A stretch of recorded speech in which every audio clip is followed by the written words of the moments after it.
Pai querido, nós te louvamos nesta manhã e te agradecemos o privilégio de fazermos parte da tua família, de nos ter escolhido de dentre todas as tuas criações, Senhor, de nos fazer na tua imagem e semelhança.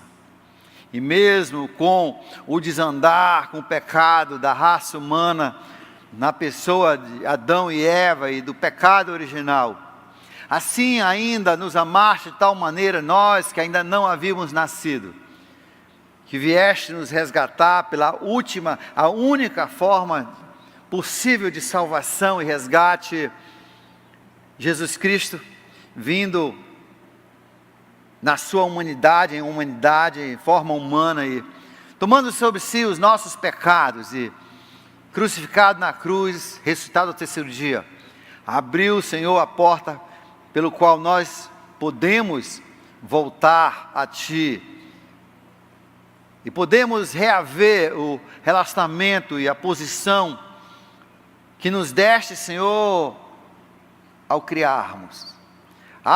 Senhor, o projeto de amor e carinho, relacionamento que tiveste antes da criação da terra.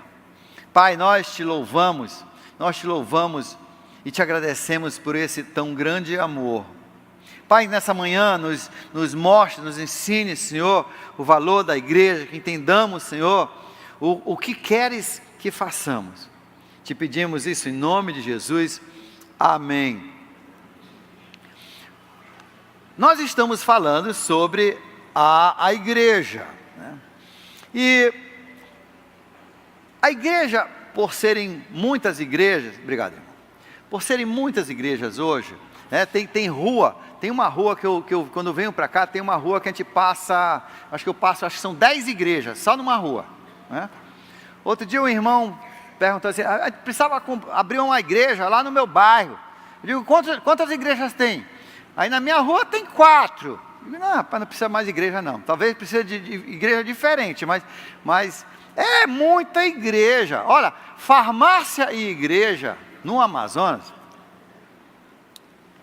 tem umas 1.500 cidadezinhas, né, do Brasil que não tem igreja.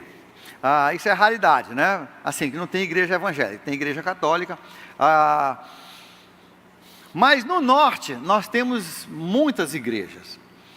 E por causa disso, e como você tem de todo jeito, e o pessoal inventa todo tipo de nome, a igreja Jesus me deu, a unção do Espírito Santo do fogo do último dia, sal e terra, luz, fogo, terra, céu, é incrível, o pessoal racha, começa, e a gente fica, na verdade o que acontece é que nós desvalorizamos a igreja,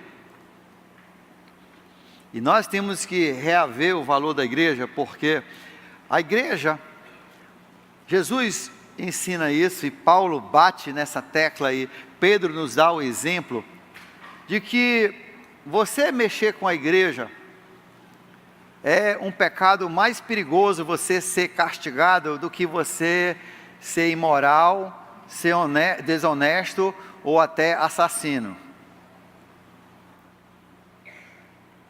E nós perdemos esse valor, nós não entendemos esse valor. Por isso, nós estamos estudando sobre a igreja, e o que Deus quer de nós como igreja. Deus, quando criou o ser humano, né, para esse relacionamento maravilhoso de família, de amar, né? Ele nos criou e nos planejou antes, a Bíblia diz, de criar a terra. Ele nos criou com essa capacidade, na verdade Ele nos criou pequenos deuses em miniatura, com a capacidade de raciocinar, pensar, planejar, decidir, de provar, de tocar, de ver. E toda essa maravilha Deus criou porque nós seríamos a sua família, e nós seríamos então deusinhos. Tem uma passagem lá de Gênesis que diz assim, e nós somos filhos de Deus, no sentido que nós fomos criados por Deus. E Deus então permitiu o livre-arbítrio, porque Ele queria um relacionamento de amor. O primeiro casal disse não para ele, pecaram, desobedeceram, disseram não te queremos em nossa vida, não queremos que mande nossa vida. E Deus respeitou isso porque Ele deu livre-arbítrio. O que as pessoas às vezes não se apercebem é que quem diz não para Deus, ele vai para o lugar onde não existe Deus. 2 Tessalonicenses capítulo 1, verso 9. Nem Deus, nem sua criação, nem nada dele. Um grande buraco negro. Quando eu acho que é semelhante àqueles que já estudaram astronomia, os buracos negros. Se você vê a definição daquilo ali, é mais ou menos aquilo ali. Mas Deus quando criou o ser humano, Ele criou o ser humano interessante, porque grande parte, olha só, da nossa vida é fé. Nós cremos num Deus pela fé, nós não vemos Deus, Deus é Espírito é invisível, você não vê Deus. Agora, você vê as consequências. Jesus comparou ao vento, o vento você não vê vento, mas você sabe quando tem vento. Por quê? Porque você sente na pele, você vê as folhas, você vê o efeito, mas você não vê o vento. Você não vê Deus, mas você vê os efeitos. E a Bíblia diz, só o nécio, só o louco, só o doido diz não há Deus, porque os efeitos estão em toda parte, como o vento. Mas Deus entendendo que essa necessidade do ser humano ter uma coisa assim, que ele possa tocar, tipo criança, se uma mãe viajar e uma criança de 1 ano e meio, até 2 anos, se na viagem alguém chegar e a criança fica, aí alguém liga para a mãe, diz assim, fala aqui, aí a mãe diz, deixa eu falar com o Joãozinho, né, e aí coloca ali o telefone no ouvido da criança. O que a criança, quando ele diz, oi filho, aí o que a criança faz? Vai logo querer pegar para ver se a mãe está ali. A mãe antigamente era maior, agora ficou pequena, ficou dura, né? Quadrada, né? Entendeu? Ela aí fica querendo pegar, bota na boca, né? O ser humano tem essa necessidade de pegar nas coisas. Você notou como você gosta de pegar nas coisas? Basta ver, tem uma porta que você pode passar, mas você tem que pegar, aí marca tudo, não é isso, não suja a sua casa, tantas pessoas pegarem, e as pessoas têm uma mania de pegar em tudo, né? Passa e pega, tem que pegar. Deus criou a gente dessa forma, nós gostamos, nós temos a capacidade de pensarmos no abstrato, mas nós gostamos de pegar nas coisas. É por isso que quando Israel foi tirado do Egito, e Deus demonstrou aquele poder incrível, eles não viram Deus, mas viram um Deus que abria o mar e segurou o mar para Israel passar, para os judeus passarem, e depois tirou a mão e afogou os seus inimigos. Viu um Deus que fez cair do céu pão, viu Deus que fez de uma rocha sair água. Então eles não viram Deus, mas eles queriam, aí fizeram o quê? Fizeram um ídolo, fizeram um bezerro de ouro, e dizem, isso aqui é o nosso Deus. O ser humano, ele tem uma necessidade de ter assim, de ver, de sentir. Por isso que os discípulos, quando João escreve, ele diz, olha, eu vou falar agora sobre Jesus, e fique certo do seguinte, nós, os discípulos chamados para ser testemunhas, nós pegamos nele, nós ouvimos, nós vimos, tá? Nós comemos com Ele, e Ele nos passa isso porque Ele entende a necessidade da gente ver uma realidade, a gente entender que é uma realidade, que Deus é uma realidade tão real, como esse banco que você senta, essa pessoa que está do seu lado, né? E então Deus, entendendo essa necessidade, cedo em Israel, quando ele começou, na verdade, o processo que ia trazer um dia Cristo e trazer a salvação para nós, quando ele começou tudo isso, ele fez um lugar, ele organizou, ele detalhou como é que seria, chamado tabernáculo, que era uma tenda de couro, madeira, ouro, prata, e bronze, prata, e ele então, ele colocou aquele lugar, e quando estava tudo terminado, ele desceu com a sua presença, e inundou aquele lugar, encheu com uma nuvem, mandou fogo do céu, queimou os sacrifícios, para o povo ver que agora a presença dele estava ali. Deus não morava ali, porque Deus não pode morar, inclusive ele diz, eu não posso morar nem no universo. O universo, na verdade, está dentro de Deus, né? Deus é maior do que os universos. Se suspeita, não se sabe que tem mais do que só o nosso universo. Mas só para você ter ideia do tamanho do nosso universo, e a Bíblia diz que nem o universo consegue conter Deus. Aliás, a Bíblia diz que o universo funciona dentro de Deus. É Ele que gerencia, é Ele que faz a coisa. O universo é obra dEle.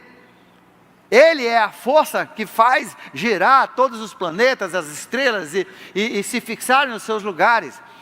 Então, quando as crianças cantam aquela música que ontem lá no Castanho cantaram, né, lá o Kids de lá, na apresentação dos 7 anos lá do aniversário deles, meu Deus é um Deus grandão. Eles não imaginam quão grande é o nosso Deus. Então, Deus não habitava, mas Ele mandou uma presença, uma partezinha, como se fosse a presença dEle, ali para aquele lugar, para que as pessoas tivessem uma coisa concreta, né, entendendo a necessidade da gente pegar, né, botar na boca, tocar, ver. Nós temos essa necessidade do físico, do concreto. E Deus então fez o tabernáculo, e a partir dali as pessoas sabiam, depois daquela inauguração com fogo e raios e aquela nuvem, que ninguém podia nem entrar no templo. A partir dali, o povo sabia que quando eles quisessem estar perto de Deus, eles podiam virar, olhar aquele tabernáculo, e ali estava Deus, ali estava a presença de Deus. Não Deus, mas a presença de Deus. Inclusive as barracas, quando armavam, né, que eles passaram 40 anos no deserto, quando armavam as barracas, as 12 tribos de Israel, eles colocavam à frente das suas barracas, sempre olhando o templo. O templo era o centro. Por quê? Porque eles precisavam, Deus queria que eles não se desviassem, que eles tivessem uma coisa tangível para olhar. Bem, 600 anos se passaram e aquela tenda, ela rasgou muitas vezes, o couro apodreceu, o pano rasgou e foi refeito. Inclusive Davi, em 2 Samuel capítulo 7, diz, já moraste em muitas tendas. Não foi, eles reformaram direto, era direto reformando aquela tenda. No final, eu acho que só tinha mesmo a Arca Santa, a Arca Santa, talvez a bacia de bronze e talvez a mesa dos pães asmos, e o candelabro que fosse original. O resto, tudo já tinha sido trocado, né? Reformado, vez após vez, 600 anos. E então Davi disse, Deus, eu quero construir no Monte Santo, né, onde é hoje, né, ali a fundação do templo antigo. Eu quero construir aqui um templo para você, um templo bonito, um templo de pedra, de ouro, de prata, uma coisa grande como tu és grande, uma coisa bonita, como tu és bonito, Senhor. Nós queremos construir isso para isso. E Deus disse, o profeta inclusive disse, poxa, faz o que está no seu coração, isso é muito legal. E Deus disse, não, você não entendeu, Davi, eu não moro em casa, eu sou muito grande, eu sou um Deus grandão, eu não moro numa casa feita por mãos de homens, uma casa de pedra, de madeira, de ouro, de prata, de tijolo. Eu não moro numa casa, eu sou muito grande para isso. Essas coisas todas moram em mim, eu não moro nelas. Mas eu gostei da sua ideia, você me quer perto de ti, você me quer perto do seu reino. Olha só, para você entender quão grande é Deus, olha só, se Deus está por fora, se o universo está dentro de Deus, você sabe qual é o diâmetro, só a largura do universo? Eu falei errado no primeiro culto, aí eu fui pesquisar, faz tempo que eu não olho essas notações. O diâmetro, você sabe o que sabe qual é a velocidade da luz? Sabe qual é a velocidade da luz? Olha de novo, viu? É o tempo que leva para essa luz chegar no seu olho. Não, de novo. É muito rápido. Para a luz chegar do sol para o seu olho, são 8 segundos. Para um foguete, né, um satélite, algum aparelho, tipo satélite, ser lançado da Terra, chegar no Sol, são 8 anos. São 8 anos a velocidade de mais ou menos, me parece que são 300 mil quilômetros por hora. É muito longe, 8 segundos para a luz chegar de lá para cá. Agora, a largura do universo, agora pensa na velocidade da luz. A velocidade da luz é 300 mil quilômetros por hora. De novo, olha, de novo, já foi. A luz rodou a Terra agorinha, de novo, rodou, entendeu? É um negócio que não dá nem para te conceber. 300 mil quilômetros eu não falei, segundo, por segundo. 300 mil quilômetros por segundo. Agora vamos falar, ano-luz.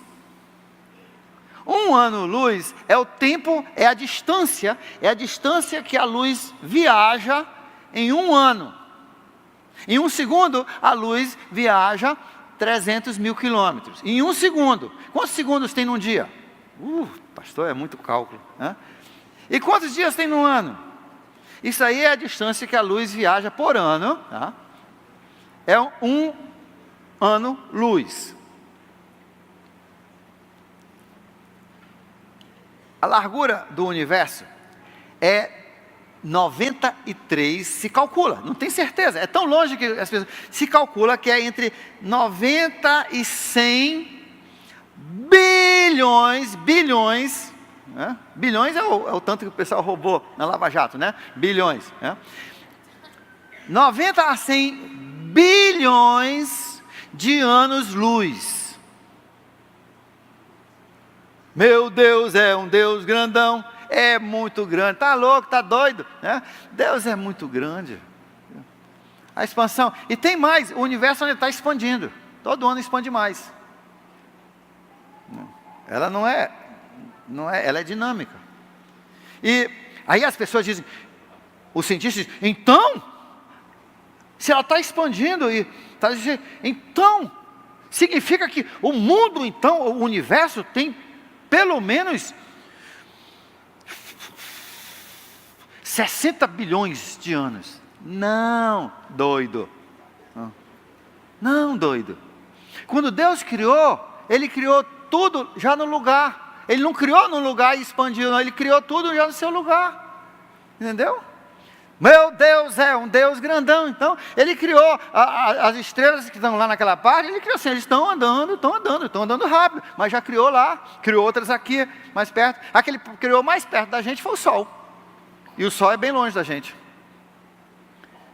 Então veja só, Deus criou essas coisas. Então Deus não pode habitar numa casa, né? Ele disse, Davi, eu não posso habitar numa casa. Mas eu entendi que vocês querem uma coisa onde vocês podem olhar e você pode dizer, isso aqui é a casa do meu Deus, é onde meu Deus habita. Sim, então eu vou mandar minha presença, construa, mas não vai ser você, vai ser seu filho. Seu filho Salomão vai construir esse templo, agora bonito, de pedra, de ouro, prata, madeira, cedros, e trouxeram, né, os melhores da terra para fazer aquela construção. E quando terminaram, Deus então, Ele mandou tirar a arca lá da velha barraca, da tenda, mandou tirar a mobília, passaram tudo para o templo, e Ele então, quando viu que estava tudo direitinho, Ele mandou raios do céu, queimou o sacrifício, fogo veio do céu, encheu de vapor aquele lugar, e a coisa, né, foi um estrondo, e a partir dali as pessoas sabiam que ali era o lugar da presença de Deus. Deus não morava ali, mas sua presença estava ali. E quando as pessoas então oravam, elas viravam sempre para ali. Quando as pessoas queriam realmente assim ouvir de Deus, eles faziam como a mãe de Samuel. A mãe de Samuel, quando quis mesmo um filho, ela foi lá no tabernáculo, orar ali no pátio do tabernáculo, sabendo que Deus estava ali pertinho, a presença de Deus. Então, Salomão construiu e a partir dali, aquela barraca foi jogada fora, aquelas tendas, aquele couro foi jogado fora, aquilo deixou de existir e passou a ser aquele lugar em Jerusalém. Bem, por causa do pecado, aquele templo foi destruído, mas aquele local que Deus havia escolhido para ser a sua presença na terra, Jerusalém, continuou. Mais tarde, Deus tocou no coração de Dario, e Dario, um rei inimigo, construiu um outro templo onde tinha sido construído o primeiro. Então construiu o segundo templo, um pouco menor, menos enfeite, menos ouro, menos prata, mas ele construiu e Deus continuou habitando ali. Não fez mais o auê, não fez mais inauguração, porque Deus já disse, olha, eu estou aqui. Se você destruir é o seu problema. Deus fala isso sobre a igreja. Você destruir é seu problema, mas eu estou aqui. Aí com o tempo, Com o tempo, aquele também foi destruído, finalmente Herodes, antes de Jesus nascer, Herodes fez um templo imenso, magnífico, que até no tempo de Jesus o pessoal ainda vinha admirar aquilo aí, todo mundo queria voltar para Jerusalém de qualquer lugar que estivesse na terra, porque já tinha judeus morando na China, inclusive naquela época, e eles queriam vir ver aquele templo que tinha sido construído por Herodes. E nos dias de Jesus, então, ele estava naquele templo, e ali continuava sendo o lugar da presença de Deus na terra, um lugar onde as pessoas podiam olhar, ver, tocar. Mas Jesus, vocês lembram, ele disse assim, um dia ele olhou e disse assim: vou destruir esse templo e vou reconstruir em 3 dias. Aliás, isso aí foi a acusação que fizeram contra ele quando foram crucificar. Ele disse que ele vai destruir esse templo em 3 dias e vai reconstruir em 3 dias. Se levou 46 anos para Herodes construir esse templo, ele vai reconstruir em 3 anos. Então ele é mentiroso. Não entendiam, bolufa. O que aconteceu no dia que Jesus morreu? Ou o que aconteceu? O véu que separava se rasgou. Rasgou. Sabe por que rasgou? Porque o Espírito, a presença de Deus foi embora. Naquela hora, o Espírito de Deus foi embora, rasgou. Aquele templo não tinha mais a presença de Deus e até hoje não tem. Aquele lugar não tem a presença de Deus. Por isso que Deus depois mandou foi demolir. Os romanos, no ano 70, destruiu, queimaram, jogaram todas as pedras embaixo, não ficou uma pedra sobre a outra. Só tem lá fundo, as bases ainda que Salomão colocou. E as pedras de uma muralha da montanha, não do templo, que Herodes colocou. Só, não existe. O Espírito Santo não está lá. A presença de Deus não está mais lá. E Jesus, 3 dias depois, construiu um novo templo, porque o novo templo é a igreja. Agora vamos chegar onde nós queríamos. A igreja é o lugar físico, tocável, ouvível, visível, que Deus, a presença de Deus, não Deus, a presença de Deus habita, através do seu Espírito Santo. É o novo templo, é o terceiro templo. O tabernáculo, depois o templo de Salomão e os templos consequentes, né? Seguintes, né, que foram a mesma coisa, só reformas construídas naquela base. E agora a igreja, o novo templo de Deus. Nós somos o novo templo de Deus. Hebreus capítulo 12, olha só comigo. Hebreus capítulo 12.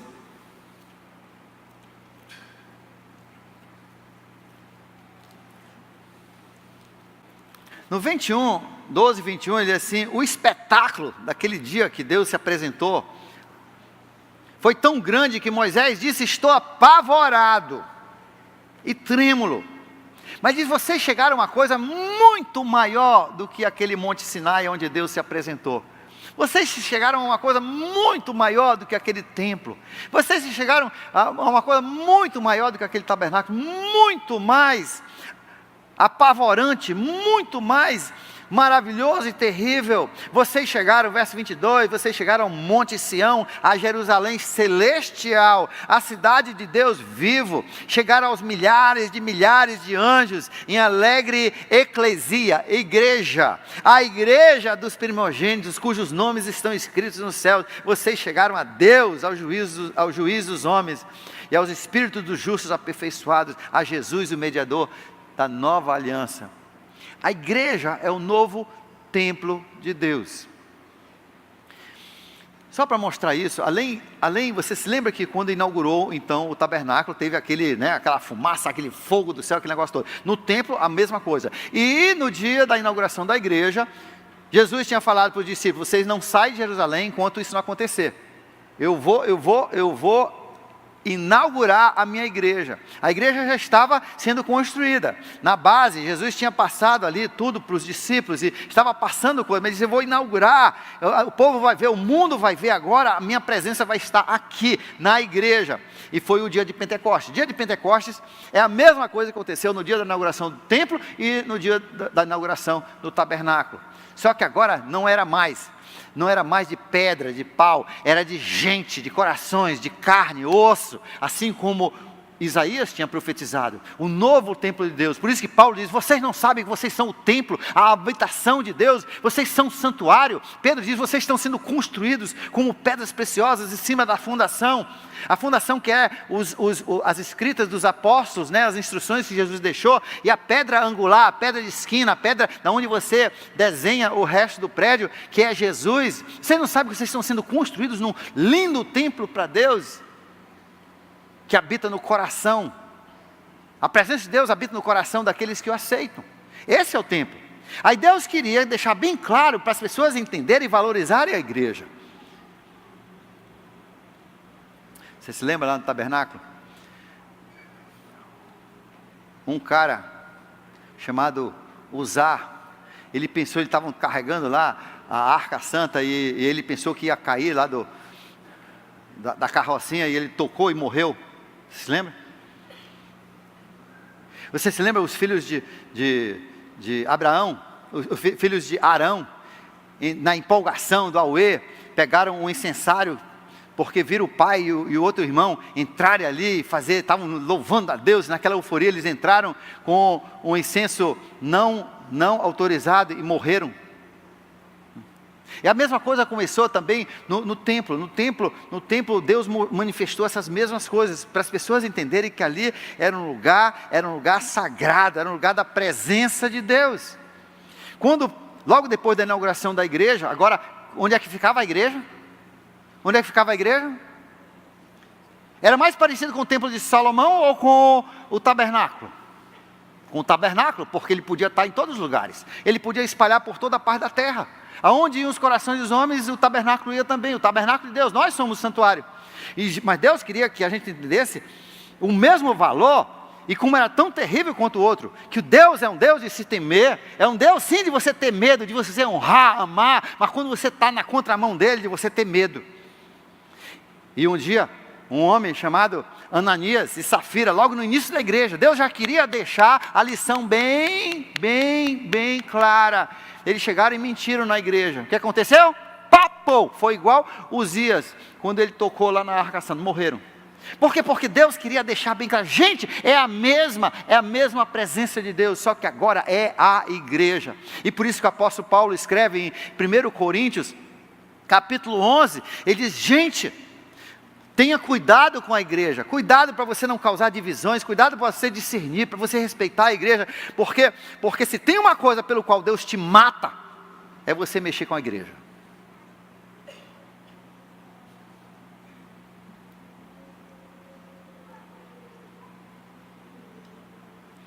Paulo diz, tem muitos de vocês que estão doentes, e outros já morreram, porque mexeram com a igreja. Mexeram com a igreja. Tem alguns políticos que não entendem isso aí. Não entendem isso aí. Isso aqui, a Bíblia diz, é a menina dos olhos de Deus. Você não mexe com a igreja, né? Tudo isso é importante porque nós temos que aprender a respeitar, a amar, a cuidar dessa igreja. Nós estamos durante essas semanas tentando estudar o que Deus quer da igreja. E nós falamos que Deus tem uma missão para a igreja. E Deus chamou você para ser uma pedra colocada ali, e outra pedra em cima, e como um corpo que tem muitos membros, mas cada um é importante, sim ligado a outros, e o que nos liga é o amor, e o sangue de Cristo, que perdoa os nossos pecados. E nós falamos então de 6 E's da nossa missão. Deus nos deu uma missão, nós dividimos 6 E's para ficar mais fácil de estudar. E o primeiro que nós falamos é o E do evangelizar, tá? E nós temos agora um banner, né, do primeiro E, já vamos colocar bem aqui desse lado aqui, o evangelizar. Deus quer que a gente seja o porta-voz dele, que sejamos o corpo dele, que vai até os confins da terra, anunciando que o homem não precisa passar a eternidade afastado de Deus, que ele não precisa ir para o lago de fogo, que ele pode ser salvo, ele pode ter redenção, ele pode ter o perdão dos seus pecados, ele pode voltar para Deus, ele pode voltar ao projeto original de Deus. Jesus abriu com o seu corpo na cruz do Calvário, com a sua ressurreição, a porta e o caminho para nós voltarmos para Deus.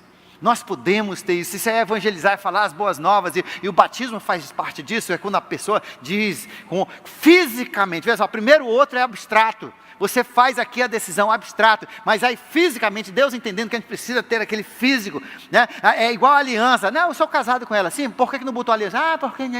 O cara que não quer botar aliança, está enrolando, né? Está enrolando. Então Deus diz, vamos fazer um ato físico, para as pessoas saberem, a partir de hoje, Jesus é meu Senhor. Ele inventou o batismo, isso foi Jesus que fez isso. Isso é evangelismo. Mas lá dentro do tabernáculo, como também lá dentro do templo, tinha todas as escritas de Moisés, todos os livros da lei, tudo que Deus tinha passado para Moisés, como também as tábuas dos 10 mandamentos, estavam lá. E todo dia eram lidos para o povo que vinha. Todo dia o rei tinha que ler aquilo, tinha o profeta que lia aquilo para o rei. Todo dia, por quê? Porque Deus entendia que aquele templo, aquele tabernáculo, aquele templo, e agora a igreja seria o porta-voz dele, seria o professor dele, seria a escola dele, onde ele ensinaria os seus seguidores, os seus filhos a andar, como viver. E por isso nosso segundo é o ensinar. Então nosso segundo banner diz ensinar, isso faz parte da nossa missão. Uma igreja tem que ensinar. Hoje tem muitas igrejas que, pelo tamanho, a maioria das igrejas grandes não tem ensino. Já vou dizer, eu sei que eu conheço, essa semana eu vi a nossa igreja, tá, numa lista de igrejas, das maiores igrejas do Brasil, né, para a honra e glória de Deus, mas eu conheço as igrejas, não tem ensino. Os pastores vêm conversar, tem um pastor que está gastando, né, eles vieram aqui, visitaram, gostaram, disseram, nossa igreja precisa disso, estão gastando 4 milhões para construir um prédio, para poder ter ensino na igreja deles, porque não tinham ensino. Trouxeram equipes para cá, para treinar, porque eles entenderam a necessidade, porque se não houver ensino, o povo não vai corresponder, não vai viver como Deus quer. A igreja é a escola de Deus, então nós temos que dar esse valor ao ensino.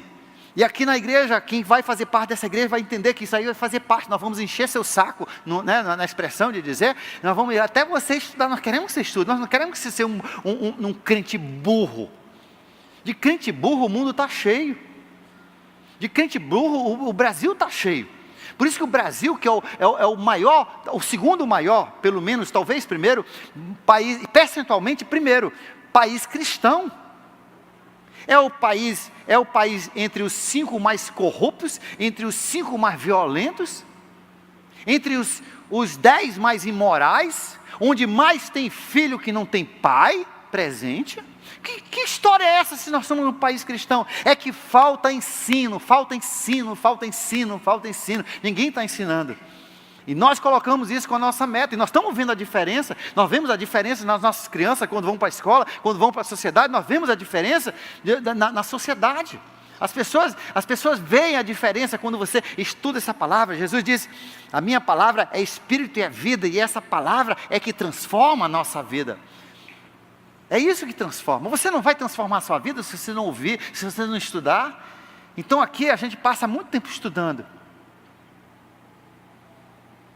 Por quê? Porque nós queremos ser top, nós queremos conseguir viver como Deus quer, e sabemos que no final seremos bem-sucedidos. Além do ensinar, nós aprendemos também o nosso terceiro E da nossa missão. Nós temos o terceiro E. Qual é o nosso terceiro E? Enturmar. Você não pode ser um tijolo solto, né? Você chega na casa de alguém, olha, eu construí uma casa, olha só a minha casa. Aí você olha, tem um tijolo no meio do quintal. Que casa é? Não, é a minha casa. É a minha casa. Né? Isso é um tijolo, rapaz, não é casa de coisa nenhuma. Não, mas é porque, sabe, eu não sou de nenhuma igreja, entendeu? Igual o piloto que falou assim, qual é a sua igreja? Ah, eu não sou de nenhuma, eu sou de todas. Não, você não é de nenhuma, você não é nem igreja, você nem faz nem parte de igreja. Você é um tijolo solto. Né? Você é uma casa para formiga e barata, é isso. Você não é uma casa da presença de Deus. Por quê? Porque Deus deixou com seus discípulos, principalmente Pedro e Paulo, ele diz, você tem que estar consolidado, você tem que estar ligado nos outros. Um tijolo não é casa se ele não tiver com outro tijolo do lado, de cada lado, em cima, embaixo. Nós fazemos parte, é como um corpo, ele diz, nós precisamos então enturmar. Se você vai fazer parte do santuário de Deus, e Paulo diz, nós somos santuário de Deus. Você não sabe que vocês são a casa de Deus, o santuário de Deus? Vocês são um lugar onde Deus habita. Então, para isso você tem que enturmar. É tipo, existe muitas pessoas que falam na teologia, debatem muito, a igreja universal, a igreja local. Já ouviram falar disso aí? Que debate lésio, né? Desculpa aí, você que não é abestalhado. O pessoal lá de fora não entende lésio. É uma teologia, é um argumento sem muito raciocínio. Porque assim, é igual ao homem, Existe o homem universal, o homem. O homem foi criado na imagem de Deus, o homem. Agora a mesma coisa, você quer casar com esse o homem? Não, esse homem é abstrato. Você não vai ter ninguém em casa se você casar com o homem. Ou se você casar com a mulher, você não vai ter ninguém em casa. É o conceito. Agora, o homem se realiza, se concretiza quando você tem um corpo macho. A mulher se concretiza quando tem uma mulher, um corpo feminino. Você entendeu? Agora sim, com essa você pode casar, com esse você pode casar. Assim também existe o conceito, todo mundo que tem o Espírito Santo em sua vida, que aceitou Jesus, faz parte da igreja. Mas a igreja não existe fora o contexto local, onde você pode pegar, você pode ver, você pode ouvir. Você, para fazer parte do templo de Deus, você tem que fazer parte. Você tem que integrar numa igreja. Você não pode ser um tijolo solto e dizer, eu sou da igreja. Você não é coisa nenhuma, você é um tijolo solto, né? E talvez tenha a cabeça solta também, né? Não, você tem que fazer parte, você tem que compactar. Por isso nós dizemos, você precisa entrar em turma. E quanto maior a igreja, mais importante essas turmas, você tem que fazer parte. Por quê? Porque a Bíblia diz que nós ficamos juntos uns dos outros, e o que nos liga, a massa que a gente coloca em cima do tijolo para ligar, a cola é o amor. É amor de novo, né? Você quer um amor abstrato? Ou você quer um amor que tira o cartão e paga aquela sua necessidade, que ajuda você a pagar o ônibus, que ajuda você quando você está no hospital, que vai lá, faz uma refeição para você quando você está mal, que vai lá e alegra o coração? Você quer o amor abstrato ou você quer o amor concreto? Você quer o amor concreto. E você não vai poder ter o amor concreto se você não fizer parte de uma turma.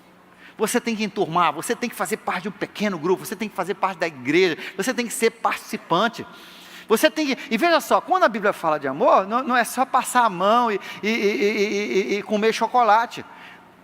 A Bíblia diz que o pai que ama disciplina o filho. Então no amor você tem sim, você ajuda, você conforta, você ri, você sorri, você alegra, mas você também chama atenção, você briga. Esse é o amor que Deus tem conosco, e esse é o amor que Deus quer que a igreja tenha, e que nós tenhamos uns com os outros. Você tem o Espírito Santo, e você tem a Bíblia, você pode exortar o seu irmão, assim como você pode confortar o seu irmão. Essa cola é o amor, essa massa, nós somos ligados um no outro pelo amor. E isso só acontece quando você está enturmado. Se você é uma ponta solta, você vem uma vez ou outra, você não faz parte da igreja. Você é um tijolo solto no meio do quintal, se achando casa. O nosso quarto, que nós falamos semana passada, Efésios capítulo 4, 12, a Bíblia diz que sim, essa igreja ela tem um trabalho a fazer. E parte do trabalho é isso, é evangelizar, ensinar, enturmar, chamar outras pessoas, levar esse evangelho. Esse é o trabalho até que Jesus venha. Então, o trabalho da igreja, nós colocamos aqui com uma nova flâmula chamada engrenar. Você tem que engrenar, você tem que fazer parte agora como uma máquina, né? Você tem que entrar nessa, onde uma pessoa passa para você energia, e você passa energia para outras pessoas, e assim nós fazemos a obra de Deus. Nós falamos sobre ministérios. Hoje, você que não tem nenhum ministério ainda, porque você é recém-chegado, faça logo um com Deus e entre num desses ministérios do sonho de Natal. É uma oportunidade de você começar a servir. Aí em janeiro, quando a gente tiver nossa feira de ministério, você vai escolher um ministério para você participar o ano todo. Mas você já pode ajudar. Você já pode ajudar na limpeza, você pode ajudar na cantina, você pode ajudar no que der. E no sonho de Natal vai ter ministério de todo tipo que você vai poder participar. Mas você tem que vir fazer o teste. Você tem que vir aprender o que precisa de você. E vai ser uma oportunidade, nós precisamos de 3.500 pessoas para fazer o sonho de Natal. E você pode, se você não tiver tempo para isso, você pode ter tempo para convidar, você pode ser um convidador, porque o sonho enche, as pessoas são salvas porque alguém convida. Você pode ser aquela pessoa que usa a sua mídia para espalhar esses convites. Então veja só, nós temos essa questão de engrenar. Deus quer que você engrene no trabalho. Você não pode ser uma engrenagem solta lá no meio do quintal de novo. Não, isso aí não é. Você tem que estar junto com as outras pessoas, cooperando com os projetos. Deus nos criou dependentes uns dos outros, não independentes no sentido que eu não preciso de você, você não precisa de mim. Não, Deus não funciona assim. Você sozinho, você desanda. Você sozinho, você desanda. Deus entende a nossa necessidade social da gente estar ali, sendo puxado pelas outras pessoas. Aqui, tipo aquele irmão que foi embora da igreja porque disse que a gente trabalhava muito, né? Eu falei o exemplo, né? Eu digo, mas ninguém está te forçando. Eu estou te forçando. Eu já falei que você tem que trabalhar, senão eu não gosto mais de ti. Pastor, meu amigo, nunca te falei isso. Mas é a pressão das pessoas. Sabe o que é isso? As engrenagens rodando, aí ele vai, entendeu? E ele não queria ser mais levado. Ele queria pular fora. Graças a Deus que tem aí uma força aí. A pessoa diz, vem trabalhar. Não está fazendo nada, está doido, rapaz. Vamos, pelo menos ajuda a limpar aqui. Vamos lá com o Cidarley, vamos fazer uma limpeza esse mês. Vamos ali lavar isso aqui, vamos ajudar a ajeitar aqui o gramado aqui para o Sonho Natal. Vamos tentar ajeitar aqui o estacionamento. Vamos ajeitar, vamos construir isso aqui, vamos pintar aquilo ali. Gente, engrenar, isso é importante. Hoje nós queremos falar sobre os últimos dois. Nós queremos falar hoje sobre engrandecer.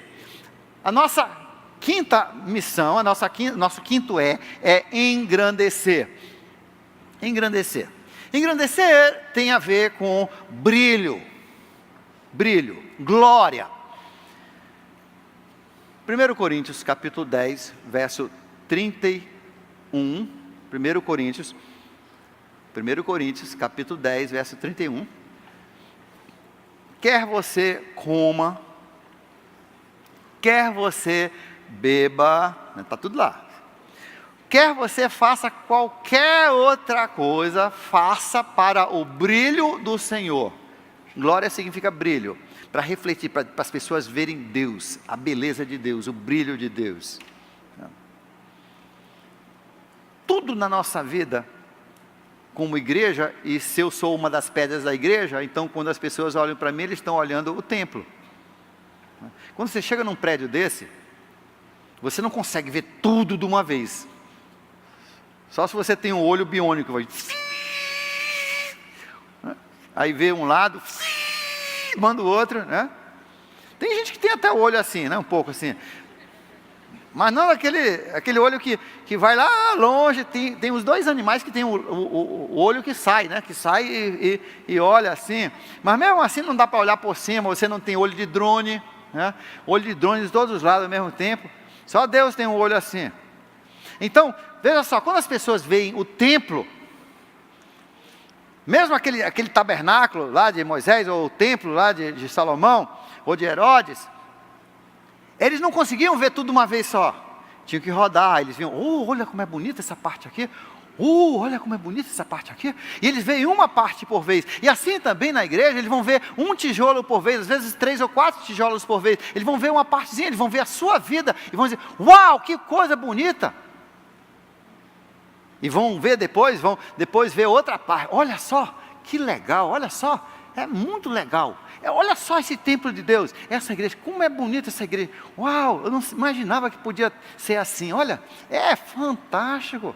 As pessoas estão olhando a sua vida, a Bíblia diz, por isso que você tem que entender, você é uma das pedras preciosas, você reflete a glória de Deus. Se você é da igreja, você reflete. Você é um tijolo, as pessoas estão olhando a coletânea daqueles tijolos, alguns tijolos estão olhando a sua vida, estão vendo o brilho de Deus. Tudo que a gente tem que se brilhar a Deus. Agora vamos falar sobre isso. Seu futebol tem que fazer Deus brilhar. Quando as pessoas veem você jogar bola, eles dizem, puxa vida, esse pessoal joga diferente, esse pessoal realmente a gente vê que é um pessoal que se ama, um pessoal que conhece Jesus. É assim, futebol? Outro dia eu estava aqui, quarta-feira, aí tinha vários grupos de oração, e eu estava visitando um deles para o aniversário da Su, e visitei algum, né? Aí conversando com outro, aí eu descobri que tem uns jogadores ex-profissionais aqui na igreja, e estavam perguntando, por que não tem futebol? Porque futebol é um negócio que para homem é difícil fazer para honra e glória de Jesus. Quem brilha mais no futebol geralmente é o cão. É briga, é raiva, tudo que você vê ali naqueles frutos da carne, na natureza pecaminosa, é o que você vê no futebol. Né? Ontem mesmo eu briguei lá nos teens, 700 teens lá sexta-feira, né? Porque eu vi um negócio que eu não gostei. Não gostei, já fui eu sou de chamar a atenção, porque maus hábitos se formam rapidamente. Já vi aquele negócio de ganha-chama, que eu detesto, né? É os 5 que sabem jogar bem e só eliminando o pessoal que não sabe. Não, se nós vamos jogar esporte, não é para a gente brincar? Então todo mundo não precisa brincar? Então marca por tempo, não por 2 gols. Marca por tempo. Olha só, pequenas coisas que às vezes ninguém ensinou para a gente, mas é forma da gente glorificar a Deus. De ver que eu sou bom de bola, mas sabe, eu jogo meus 10 minutos, eu saio, por quê? Porque eu quero deixar o Eli, que não sabe nem o que é bola, esse outro irmão aqui que nunca viu bola, eu quero que eles aprendam a jogar bola, eu quero que eles curtam, eu quero que eles exercitem, eu quero que eles se sintam bem, que eles possam rir, entendeu? Então isso é isso que faz Deus brilhar. Você brilha, Deus brilha na sua vida quando você vai e você diz, não, eu não aceito propina, eu não trabalho assim. Nós já tivemos pessoas, empresários grandes que vieram para essa igreja porque o comprador não aceitou propina. Não aceitou propina. Ele disse, não, eu não trabalho assim. A minha igreja não trabalha assim. Sério? E eles vêm para a igreja. Por quê? Porque Jesus brilhou. Jesus está brilhando em nossa vida. Jesus brilha, sabe quando Jesus brilha?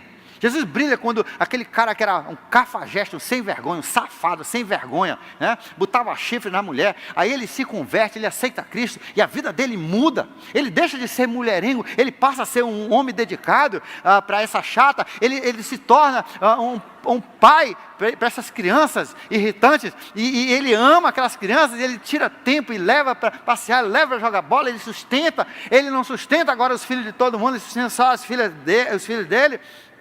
E as pessoas olham e dizem assim, isso é impossível, isso é diferente, esse cara é dedicado à família. E sabe quem brilha? Jesus é que brilha. E as pessoas dizem, sabe de uma coisa? Eu vou ali para aquele templo, eu vou para aquele santuário de Deus, eu vou para aquela igreja, porque o pessoal de lá é diferente, eu quero ver o que é isso. É isso que Deus está dizendo. Por isso que ele diz que você precisa ter uma vida santa. Vamos falar 3 coisas que engrandecem a Deus. Primeiro, vida santa. Vida santa. Quando a sua vida é como Deus quer. E é uma luta. Se não fosse luta, Deus não mandava tanto, Deus não batia tanto, Deus não tinha botado tantos capítulos na Bíblia. Porque é uma luta, entenda que é uma luta, mas você pode. A Bíblia diz que você recebeu o Espírito Santo. Quando você aceitou Cristo, o Espírito Santo de Deus assim, entrou no seu agora. O próprio Deus está em você. Por isso que você não pode mais morrer, é igual aos anjos, é filho da ressurreição. Por isso que já não há mais condenação para você. É por isso que você vai para o céu. Por isso que você não vai perder a sua salvação se realmente o Espírito Santo entrou em você. Mas você vai mudar. E você pode mudar. Deus agora deu capacidade de você deixar de ser um guenzo, de você deixar de ser um abestalhado, de você ser... Quando a mulher abana o rabo para você, você não cai nessa não. Quando um outro homem te passa a conversa, você não cai para a conversa dele, né? Deus mostra, e Deus te dá essa capacitação de você ser uma pessoa de pulso. Paulo escreve para Timóteo, ele diz assim, Deus está dizendo assim, que você recebeu o Espírito Santo, e esse Espírito Santo não é um espírito guenzo e covarde, e fraco. Por que você fez isso, doido? Por que você largou a sua mulher? Você tinha uma mulher maravilhosa, você tinha uma filha maravilhosa, você tinha um filho maravilhoso, como é que você largou essa mulher para uma bandida? Como é que você faz isso? Tu é doido, rapaz. Eu fico irritado com pessoas que Deus abençoa, eles fazem isso. Não sei, eu não sei controlar.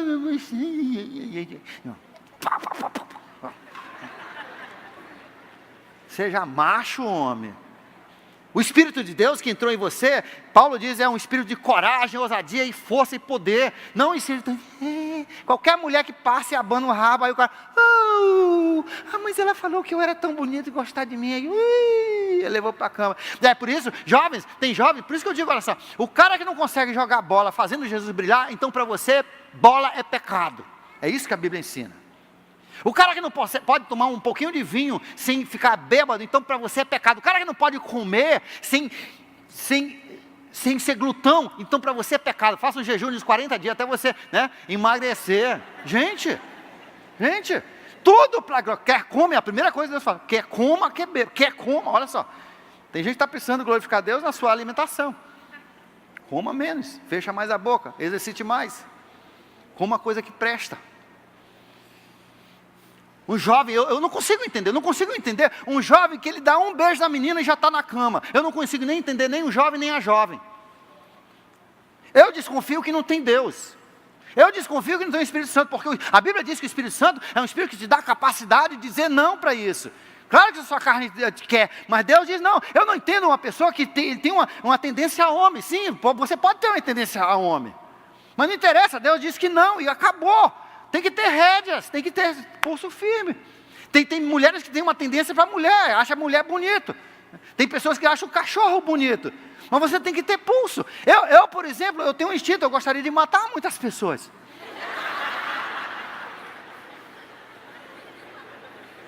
A sociedade diz assim, se você tem isso dentro de você, então isso faz parte de você. Então seja homo, seja imoral, seja isso, seja aquilo. Seja matador. Eu não ouvi eles nunca me falar. Ou seja matador, Davi, está dentro de você, o seu instinto, deixa sair, senão vai te prejudicar o teu psicólogo, seu psicológico, né?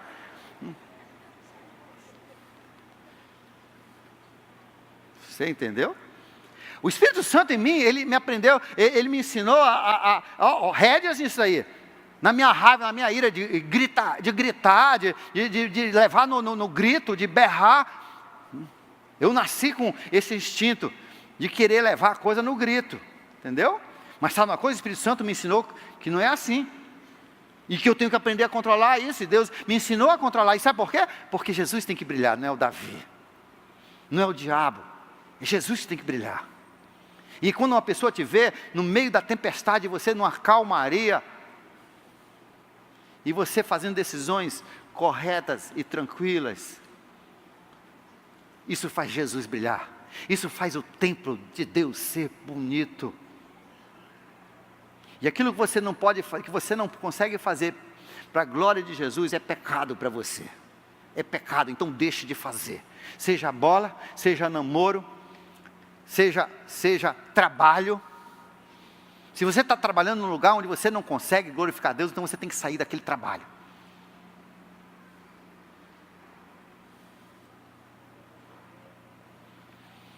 Nós já tivemos homens que fizeram isso e fizeram Deus brilhar. Um dos maiores grupos de oração aqui da igreja, já tem 2 ou 3, já multiplicaram umas 10 vezes. Grupos monstruosos. Eles têm 2 grupos por vez. Um homem que ele viu que ele não ia conseguir manter a sua santidade com a sua família, fidelidade com a sua mulher, se ele continuasse naquele emprego onde ele trabalhava 15 dias lá e 15 dias aqui. E ele saiu, largou o seu emprego. E Deus o abençoou muitas vezes, não somente com a parte financeira, mas com a parte espiritual, com frutos. Então a primeira coisa, Deus quer, para nós engrandecermos a Deus, vidas santas. João capítulo 15, verso 8, João 15, 8, diz assim: é para a glória de meu Deus que produzam muitos frutos. Isso aí é o principal instrumento de adoração. Adoração, nós vamos falar sobre essa parte de cantar e louvar a Deus, mas o número 1 é você ter uma vida santa, que as pessoas olhem para você e Jesus brilha. Na minha infância tinha uma música que a gente cantava muito, que era assim: brilha no meio do teu viver, brilha no meio do teu viver. É isso que Deus quer. Brilhe no seu viver. Crianças, jovens, adultos, homens, mulheres, anciões. Segunda forma de nós engrandecermos a Deus é com o louvor, né? O louvor. Salmo 92, olha só o Salmo 92. Salmo 92.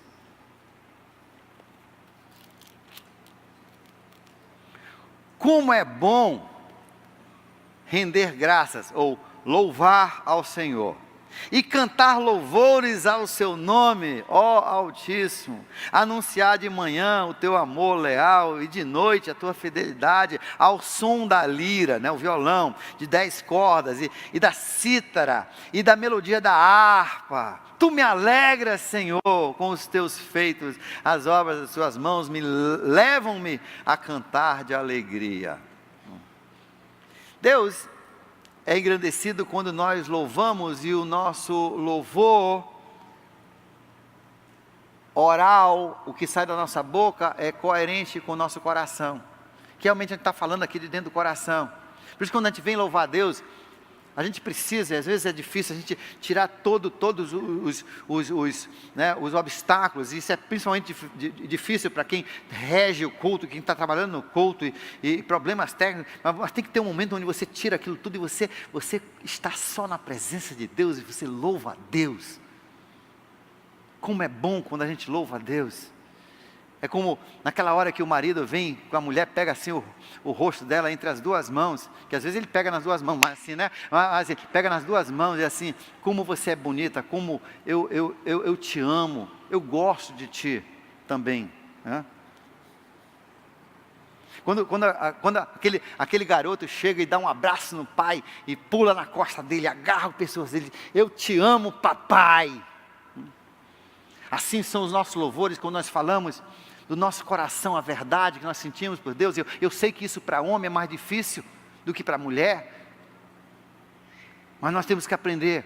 Bem-aventurado aqueles que aprendem a louvar a Deus.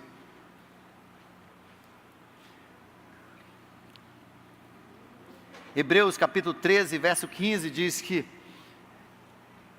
o nosso louvor verdadeiro são aqueles lábios que confessam. O engrandecimento a Deus é quando os lábios confessam esse Deus, confessam, falam em voz alta: eu sou do Senhor e Ele é meu.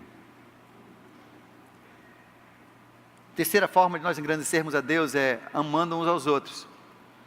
João 13, 35 diz, Jesus diz assim: todos saberão que vocês são meus discípulos, se amarem uns aos outros. Amarem uns aos outros, né? Porque assim, amar uns aos outros é meio difícil. É tipo aquele ditado que diz assim: amar os meus irmãos lá no céu, ó glória. Amar os meus irmãos aqui na terra é outra história. Mas é quando nós amamos os nossos irmãos que na verdade Deus brilha. Deus é engrandecido, Deus gosta disso. Ó, quão bom e agradável quando os irmãos vivem em união, quando nós amamos uns aos outros, nós cuidamos dos outros. Essa semana eu fui fazer uma visita para uma senhora Alana, que está aqui da igreja, que está com câncer há 1 ano, e vai fazer mais uma cirurgia terrível, e assim, a família tem filhos ainda, tem um marido, mas eu vi pessoas do grupo dela cuidando dela. Tinham feito um lanche, tem uma pessoa que vai todo dia cuidar dela, ajudar ela a tomar banho, todas essas coisas. Isso para Deus não tem preço. E essa quando chegar no céu, Jesus vai dizer: eu estava doente e você me visitou, eu estava doente e você me banhou. A Bíblia diz que quando nós amamos aos outros, Deus se torna visível. Todos saberão que são os meus discípulos se amarem uns aos outros. 1 João 4,12 diz assim: ninguém jamais viu a Deus. Por que ninguém viu Deus? Ninguém jamais viu a Deus. Por que ninguém viu Deus? É uma pergunta, você pode responder. Por que ninguém viu Deus? Eu não ouvi. Por que ninguém viu Deus? Porque Deus é espírito. A definição de espírito é uma força, uma energia, né? É um ser vivo, mas que não tem corpo. Entendeu? Então Deus, ninguém jamais viu Deus, mas olha só, se nós amarmos uns aos outros, João, 1 João, lá no final da Bíblia, 1 João 4,12, mas se nós amarmos uns aos outros, todos saberão que Deus enviou Jesus. Deus vai brilhar, Deus vai ser visto pelas pessoas quando nós amarmos uns aos outros. Por isso que aqui na nossa igreja, você que está vindo para cá e você diz: eu quero ser membro dessa igreja, você tem que entender, você não vai ser só amado, você vai amar. É assim, é recíproco. Você ama e é amado, né? Você ama e você é amado. Porque tem pessoas que não são amadas, são mimadas. Elas só sugam. Tem gente que só quer, né? A Bíblia fala sobre isso. Tem aquele que tem 2 filhas, me dá, né? Não, é assim, você dá, você recebe, você dá, você recebe. É isso aqui, amando uns aos outros. Amando uns aos outros. E Deus é engrandecido nisso. Quando nós amamos aos outros, as pessoas veem Jesus, veem claramente Jesus. Bem, agora nós vamos para o nosso último né? Nosso último Nosso último é o do espalhar. Espalhar. O que é o espalhar?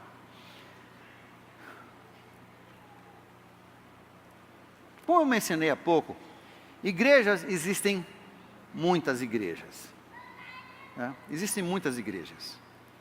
Mas igrejas que têm realmente esse entendimento da sua função na sociedade, na sua função como templo do Senhor Jesus Cristo, o templo de Deus na terra, é o lugar onde Deus está presente na terra, são poucos. Então, conforme Deus foi dando isso para a nossa igreja, Ele foi abrindo os nossos olhos para entender isso aí. Nós, então, temos também a necessidade de passar isso adiante. É como o irmão que diz assim, eu queria abrir uma igreja, uma NIB lá no meu bairro. E eu perguntei, quantas igrejas tem? Ele tem 4 lá na minha rua. No bairro deve ter umas 15 igrejas. Abrir mais uma igrejinha, eu estou usando sentido pejorativo, né? Uma igreja que está ali, o pessoal fica brigando com o outro, cantando, e ninguém vem, Jesus não brilha coisa nenhuma, ninguém vê nada, às vezes o pessoal termina brigando, não, já chega de igreja assim. Se nós vamos multiplicar, nós queremos uma igreja como Deus tem mostrado para a gente que pode ser. Tem que ser uma igreja onde a imagem do Deus invisível se torna visível, onde as pessoas vão ver Deus. Então interessa sim a gente multiplicar igrejas, e nós temos. Olha só, às vezes as coisas acontecem. Ontem, 7 anos, a igreja do Castanho. 2 anos atrás eu fui, cara, já dobrou de novo o tamanho da igreja. E eu vi o Teens, eu vi o Kids, eu vi o pessoal que ama a Deus, eu vi o pessoal estudando a Bíblia. Eu vi isso, que nós entendemos ser a igreja como Deus quer. É esse o tipo de igreja que nós queremos duplicar. Eu fui assim meio chateado, nem fala isso para o pastor Erasmo lá, porque assim, primeiro, sábado é o meu dia de trabalho, então para mim sábado é complicado, porque aí domingo de manhã eu tenho que estar aqui cedinho, né? Mas a festa de aniversário é no sábado, é 1h30 depois que você atravessa, é 1h30 para você, 40 minutos para chegar no Ceasa, depois uns 30 minutos, a viagem é 15 a 20, mas você passa meia hora ali no barco esperando o cara ter vontade de atravessar, você está lá no banzeiro esperando, e o cara quer encher o último espaçozinho antes dele ligar o motor, você está, já atravessaram ali?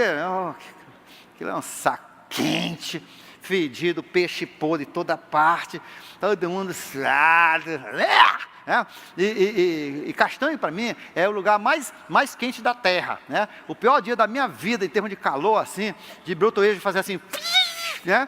De suor cair, Castanho, eu tenho uma história onde eu vou contar para vocês, cara. Eu digo, para quê? Ó Senhor. Aí até meu coração estava reclamando, meu corpo estava reclamando, tudo suado, melado.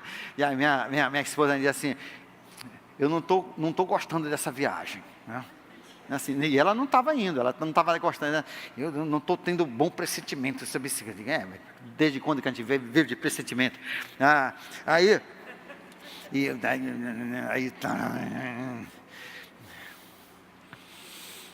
a gente vai, aí chega do outro lado, não tem transporte, aí você anda naquele calor, naquele asfalto desgraçado, cheio de poeira, você sobe, desce, aquela rampa cheia de lama, procurando alguém que possa te levar, pedindo carona, né? E na hora que a gente quer, ninguém está indo para o Castanho, todo mundo para o Tazes, né? Mas não tem uma lotação por aqui? Não, já foi, né? Agora só 8 horas da noite. Aí tem um taxista querendo que você pague 240 para fazer. Não, isso aí eu não vou pagar não, eu vou a pé, eu chego meia-noite, mas não.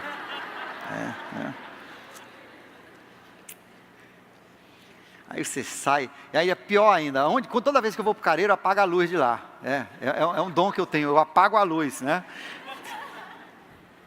Aí chego lá, apaga a luz. Eu mal chego na casa, apaga a luz.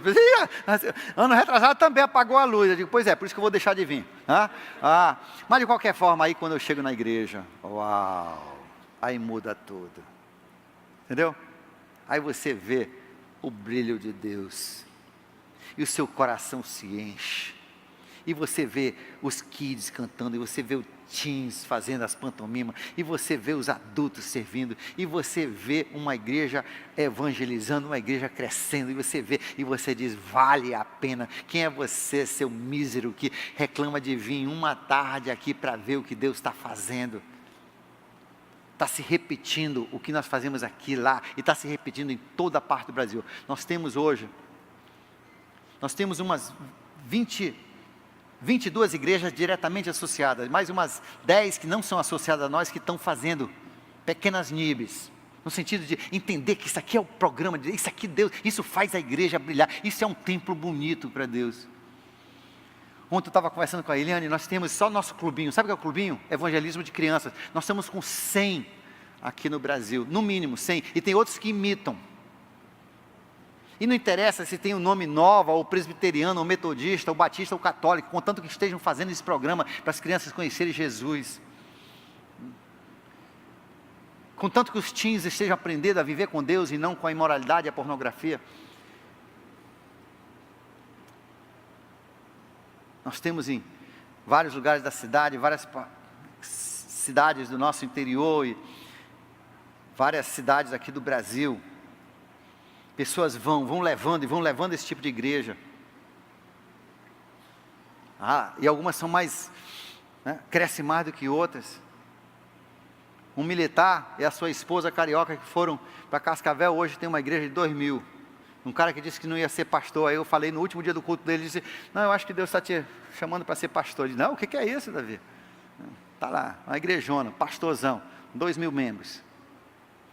Tudo do jeito que a gente faz aqui, repetindo, Deus está brilhando, Jesus está brilhando, e a nossa oração é que continue brilhando nessas igrejas. Nós temos clubinhos no Japão, temos clubinho na Colômbia, nós temos clubinhos no Peru, nós temos um com Deus. Ontem uma senhora estava muito triste porque ela vai voltar para Cuba, realmente é motivo de tristeza, mas ela está voltando para Cuba e não tem uma nova lá, Eu digo assim, mas já tem um com Deus, que foi um monte de livros de um com Deus espanhol, uns pastores levaram para lá. Sabe onde é que isso não está lá? Na Colômbia, em Cuba.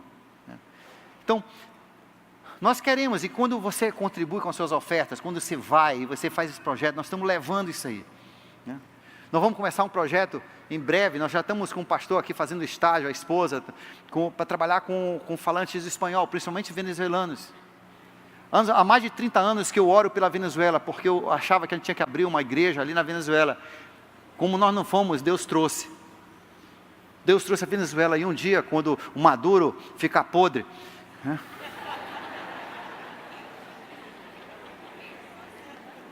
adivinha, esse povo vai voltar para o seu país e vão levar uma nova para a honra e glória de Deus. Vão. E por isso nós vamos investir nesse casal. Aí ontem, eles vão só para o culto da noite, eles estão treinando aí direto, não fala isso para eles não. Eu digo, cara, o que eu meti, rapaz, como se eu precisasse de mais uma coisa no meu prato, eu já estou quase doido, ainda invento isso, eu esqueci de falar o endereço ontem do clubinho que eles iam assistir, estão aprendendo tudo, Mas sabe uma coisa? Para a honra e glória de Deus, nós queremos um monte de pessoas que falam espanhol, que num culto aqui, pegando aqui, aprendendo, e eles alcançando os irmãos deles que falam espanhol também, entendeu? É isso que Deus quer da sua igreja. Esse é o templo de Deus. Esse é o templo, e nós queremos que isso seja do jeito que Deus quer. Você está comigo? Se você quer uma igreja assim, você quer um templo assim, então você veio para o lugar certo. Agora você tem que ser uma pedra preciosa montada no seu lugar, para fazer parte desse templo e fazer Jesus brilhar. Nós vamos encerrar o nosso culto cantando Seja Engrandecido, para ver como Deus faz as coisas.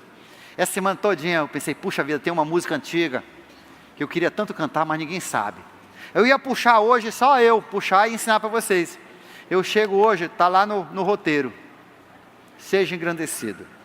Vamos ficar de pé, vamos cantar?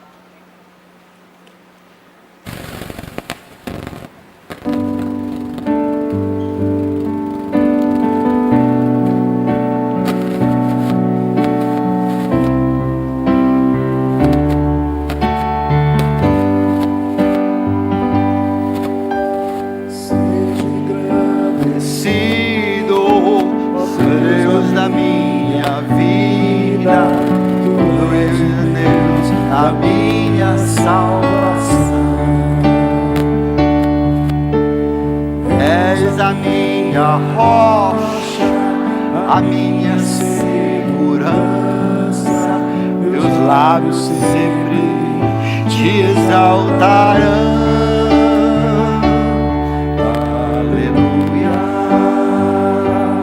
te louvo, pois sei que sobre todos és Senhor. Aleluia.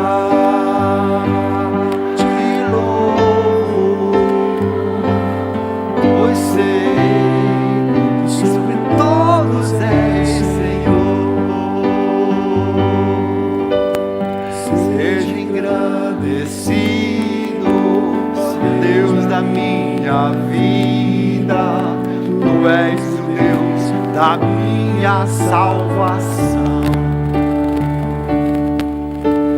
És a minha rocha, a minha segurança, meus lábios sempre te exaltarão.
Dê um abraço nesse portador do Espírito Santo do seu lado. Deus lhe abençoe. Uma semana de brilho.